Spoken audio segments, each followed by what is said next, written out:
정부가 저출산 대책 일환으로 신혼부부와 청년 주거 지원 방안을 내놨습니다. 가장 큰 관심을 끈 건 바로 신혼 희망타운인데요.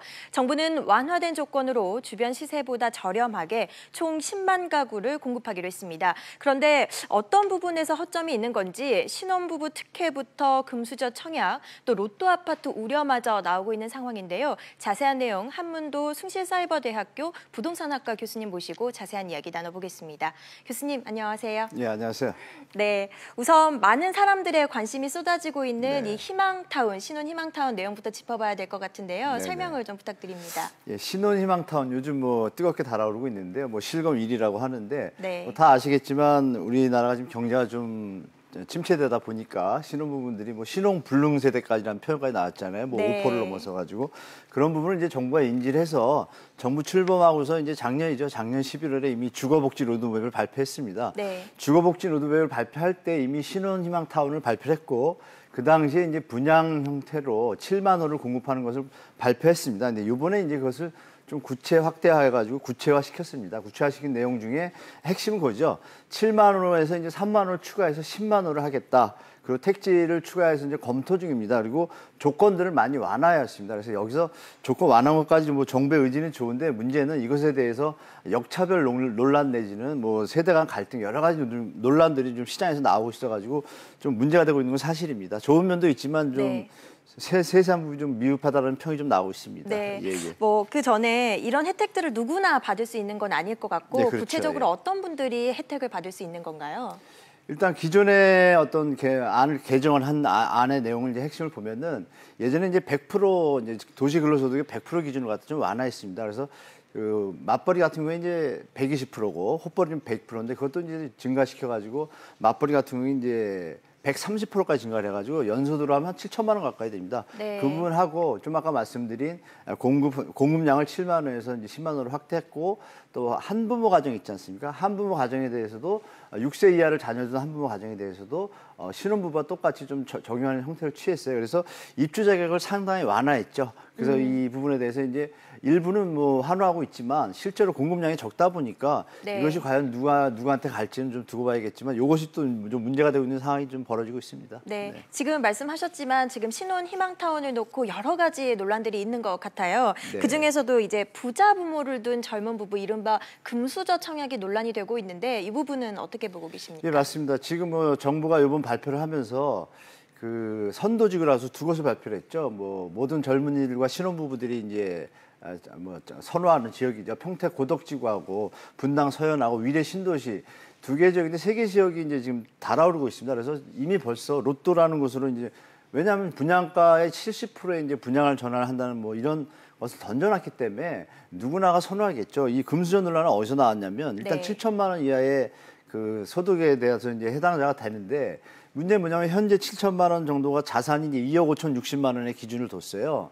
2억 5천 60만 원이라는 자산을 현재 가지고 있는데 만약에 지금 3억을 갖고 있다라고 가정을 할 때 이 양반이 뭐 재산이 만약에 10억이에요. 거꾸로 해서 그럼 부채를 만약에 8억을 지면 네. 바로 자산이 2억이 됩니다. 실제로는 10억 자산가인데 2억 자산으로 변하는 이 부채 부분에 대한 부분에 대해서 형평성과 어떤 정확한 그 구체화된 내용이 없고 두 번째는 부모가 부자예요. 만약 부모님이 부자고 이분이 2억 6천 50만 원 이하인데 이분은 문제가 있어도 나중에 부모가 케어를 할 수 있지만 역으로 8천만 원 소득자인데 7,500짜리 소득자라 가정을 할게요. 근데 부모님이 지금 힘드세요. 이 자제분 입장에서 돈을 열심히 모아 집안채 사서 모으시려고 해요. 그럼 어느 분한테 먼저 드려야 될까요? 사회적으로는 지금 후자한테 드려야 되는데 지금 정부가 내는 제도는 역으로 된 거죠. 게다가 이제 무조건 받으면 신혼희망타운이라는 게 예를 들어서 임대주택으로 공공화 시킨다라면 네. 먼저 당첨된 분들이 살다가 다음 세대가 갈 수 있겠지만 이것은 6년 뒤에 기존에 분양받은 분들의 로또 형식으로 자본 수익이 창출이 되니까 신혼부부들 젊은 세대들까지 부동산 투기장으로 몰아세우는 정부의 어떤 오류가 좀 판단한 것 같습니다. 그래서 이런 부분에서 이제 여러 가지 역차별이 있고 40대를 가진 예를 들어서 이런 경우도 있겠죠. 40대 제가 나이가 들어가지고 결혼 7년 이내가 이제 지금 자격인데 8년 차가 됐어요. 네. 아이가 하나예요. 정부의 의지대로 저출산을 장려하고 싶으면 아이를 보육할 걸 해야지 집을 줬는데 이분이 40대니까 걸리지 않습니까? 그렇죠. 그러면 정부의 정책과 역방향이죠. 역차별이 벌어지고 이런 부분들에 대해서 금수저 로또도 나오고 역차별도 나오고 정부가 너무 성급하게 던지지 않았나 뭐 그런 생각을 좀 해봅니다. 뭐 잠깐 언급이 되긴 했습니다만 특히 이제 시세 차익 환수 방안이 적용되지 않았다는 점에서 이 로또 아파트 우려도 함께 나오고 있는 것 같은데 이 부분도 잠깐 이렇게 살짝 예, 맞습니다. 짚어주신다면. 지금 시세 차익을 환수 뭐 이런 표현 자체가 잘못됐습니다. 또 포커스를 흐리는 건데요. 정부의 이 자금들은 이것을 짓고 분양하고 국민들한테 공적 임대를 하는 자금들은 여러분도 아시지만 주택복권과 여러분들이 주택을 파고 살 때 국민주택 채권 이런 돈으로 형성된 자금입니다. 1년에 60조라는 예산이 있고 이 돈을 투입해서 순환하면서 정부가 공적 임대를 공급하는데 지금 이 부분을 갖다가 딱 6년 뒤에 일부의 특혜라고 하지만 선택받은 신혼부부들한테 수익을 주고 그것의 세금의 혈세로 글로 들어간다는 건 잘못된 거죠. 그래서 제가 볼 때는 이런 부분들의 시세 차익 환수 차원 이런 표현도 필요 없고 아예 그냥 애초에 이 7만 원, 10만 원을 늘려서 5년이나 10년 정도 충분하게 그저 사다리 정부에서 주장하는 사다리 이론 있지 않습니까?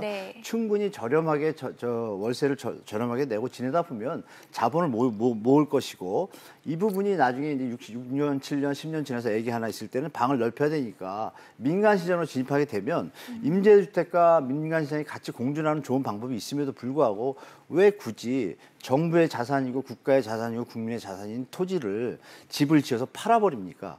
이거 아주 역행하는 제도인데 제가 볼 때는 뭐 2년 뒤에 총선 이걸 던지고 지금 포퓰리즘 또 시작하는 거 아닌가라는 의심까지 할 정도인데 정부는 이번에 제가 볼 때 개인적으로 뭐 소송도 할까 뭐 이런 얘기를 듣고 있습니다. 주위 분들한테. 그러세요? 왜냐하면 국민의 돈으로 일부의 국민이 혜택을 심하게 보는 건 문제가 있죠. 그래서 시세 차익 환수라는 단어를 던진 자체도 잘못됐고 그냥 공적 임대로 전환하면 좋겠다라는 게 제 개인적인 생각입니다. 그러시군요. 지금 여러 차례에 걸쳐서 역차별 얘기를 해주시고 계신데 말 그대로 다른 취약 차주들 또 취약 가구들과의 형평성 문제도 얘기를 안 해볼 수 없을 것 같거든요. 네, 맞습니다. 예. 지금 정부가 던진 것 중에 이제 분양주택의 어떤 분양 전환 주택이라는 것을 던지고 있는데 저는 개인적으로 전체적인 분양 전환 형태를 뭐 반대하고 있습니다. 왜냐하면 그냥 임대를 두면 계속 사다리 이론을 적용해서 충분히 편하게 살다가 자산을 축적한 다음에 다시 민간에 나갈 수 있는데 지금 정부가 신혼부부 쪽에 지금 포커스를 많이 두고 있어요. 이거는 뭐 좀 부동산과는 괴리가 있다고 생각할지 모르지만 시청자분들께서 정치와 부동산은 연관돼 있습니다. 이 정치하는 사람들이 부동산을 많이 이용을 하지 않습니까? 활용하고 뭐 애용하면 좋은데 이용하는 측면이 좀 있어요. 뭐냐면 지금 1년, 2년 지날 때마다 20대 선거권자가 투표권자가 늘어나지 않습니까? 이것을 두고서 지금 이걸 던진 것 같다는 생각이 좀 들어요. 그래서 이 부분은 제가 볼 때 정부에서 또다시 말씀드리지만 걷어들이고 공적 임대로 전환한다고 했을 때 모든 뭐 기성세대와 지금 역차별 느끼는 분들 또 그리고 시세 차익 환수에 대한 금수저 로또 이런 문제들이 다 해결될 수 있다고 봐요. 그래서 제가 볼 때는 정부는 특별한 보완책이나 뭐 디테일한 쪽으로 초점을 흐려가지고 이 국민들을 몰고 가지 말고 그냥 원래는 원위치 하면 되잖아요. 원위치해서 공적 임대를 두면 7년, 10년 영원히 가잖아요. 후세대에. 이런 형태로 다시 원위치 시켜서 뭐 이렇게 국민들이 좀 다 호응할 수 있고 역차별 일어나지 않고 금수저 로또 이런 문제를 좀 다 해결했으면 좋겠다는 게 개인적인 바람입니다. 네, 공적 임대 말씀하셨는데 그 외에 뭐 더 추가로 정책적으로 보완이 필요한 부분 있을까요? 네, 맞습니다. 그 국민주택기금이 예전에 쓰던 게 그 박근혜 정부 시절에 주택도시보증기금으로 바뀌었습니다. 묘하게 바뀌면서 돈에 아까 말씀드린 것처럼 재원은 국민들의 세금이 거의 70~80%입니다. 주택복권 파신 거, 국민주택 채권, 여러 가지 주택정약 통장 여러분 부시지 않습니까? 그 주택정약 통장을 분 돈이 이곳에 이제 기금으로 쓰이는데요. 이 부분들이 아시겠지만 박근혜 정부 때는 유스테이의 특혜로 좀 지원이 돼가지고 말이 많았고 이번에는 또 도시재생유지 있지 않습니까? 이런 부분도 좀 우리 시청자분들이나 국민들이 좀 체크를 하고 시민단체도 체크를 하셔야 되는데 이런 부분들에 대해서 정부가 제가 볼 때는 원한대로 원래 이 기금이 마련하는 원안이 뭐냐면 무주택 서민입니다. 무주택 서민 취약자니까 이쪽 계층에 집중을 해서 가면 공공임대가 확보가 되고 OECD 기준을 맞추게 되면 정부가 원하는 사다리 이론이 완벽하게 성립되는 베이스가 되겠죠. 근데 이런 부분들을 이상하게 좀 요새 포커스를 흐리는 정책들이 몇 개 나와가지고 저나 뭐 우리 전문가들이나 또 언론인 분들이 좀 감시를 하고 좀 채찍질 하면 정부가 원래 좋은 방향으로 가지 않을까 좀 그렇게 생각하고 있습니다. 네, 교수님 오늘 말씀 감사합니다.